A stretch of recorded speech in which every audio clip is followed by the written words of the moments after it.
agree that Ukraine will become a member, which is an important message.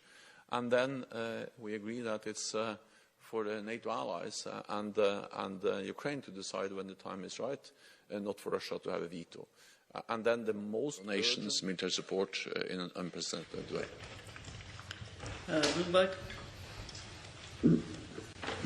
Hi, Natalia Drozdiak from Bloomberg. Thank you for the question. We continue to hear pleas from Ukraine for allies to send more artillery ammunition. Are you satisfied with what allies have sent and the state of their defense production?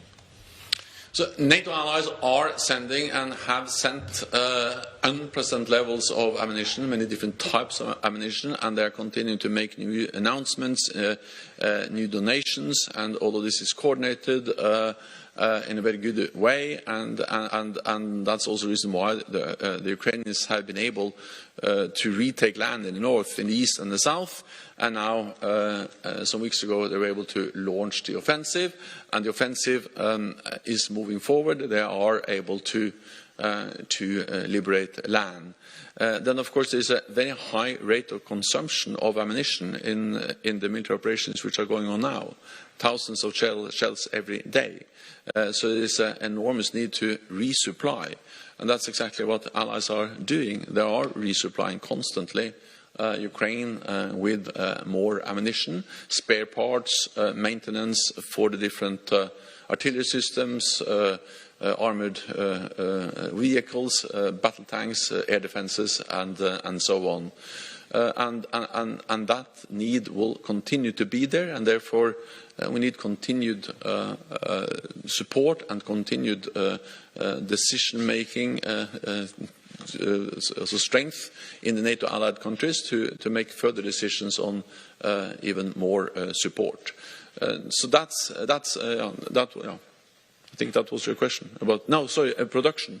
Yeah, because on production, well, what we have seen is that since we started to address this issue of the need to increase our production capacity last fall, then things have started to move. So now more and more allies are actually signing contracts. The things that can actually increase production is, of course, contracts with industry.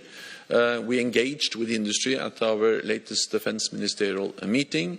We have also worked on a defense production action plan, which I expect allied leaders to agree on both how to aggregate demand, how to make sure that we are buying things together. Joint procurement is a way to get up the numbers and therefore reduce the cost, to utilize the economy of scale.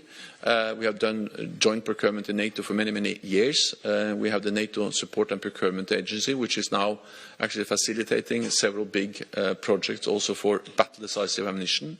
We have